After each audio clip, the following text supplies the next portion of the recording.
everyone, welcome back. If you're new here, then welcome. Tanchiki Awamizumi. My name is Abigail, or Abby, Abigail Dishnekashun. I am Métis and autistic and love talking about autism stuff. So this is where I do that, and it is once again April, so we are once again doing the 30 Days of Autism Acceptance prompts. So starting off with today's prompt for April 1st. What age did you find out that you were autistic? If you have a diagnosis, what was the diagnosis process like? If you can remember it. So I was 22 when I was diagnosed back in 2017.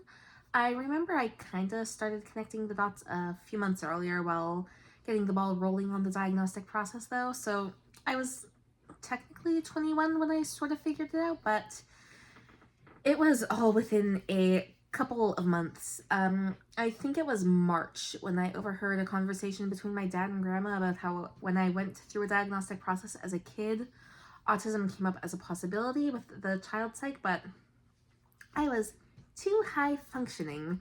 And so I went, wait, is that the thing that was misdiagnosed?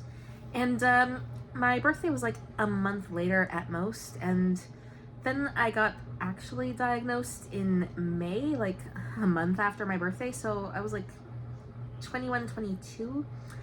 And it was a very quick 2-month realization, and my heater just kicked in, so I apologize for the background noise. So I was already in the middle of a diagnostic process at the time. My phone stand just broke, so we're gonna hope that stays. Yay. That's great. Where was I? I was already in the middle of a diagnostic process at the time of my starting to figure it out from that conversation though. I'd had a really bad mental breakdown over Christmas break that culminated with there isn't just anxiety and depression, something else is going on. So I'd already gotten a referral from my family doctor and done some initial assessment stuff, which is why it went so quick from am I autistic to actual diagnosis.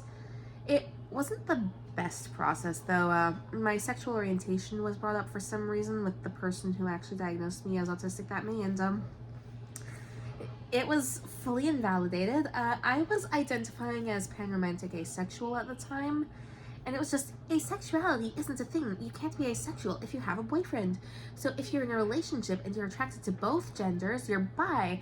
Have you ever dated a girl? If not, then how do you know you're bisexual? Which was just not a great experience, on top of having the reality that I just lived the first 20 years of my life missing a hugely important bit of information about myself and thinking that I was totally broken and a failure.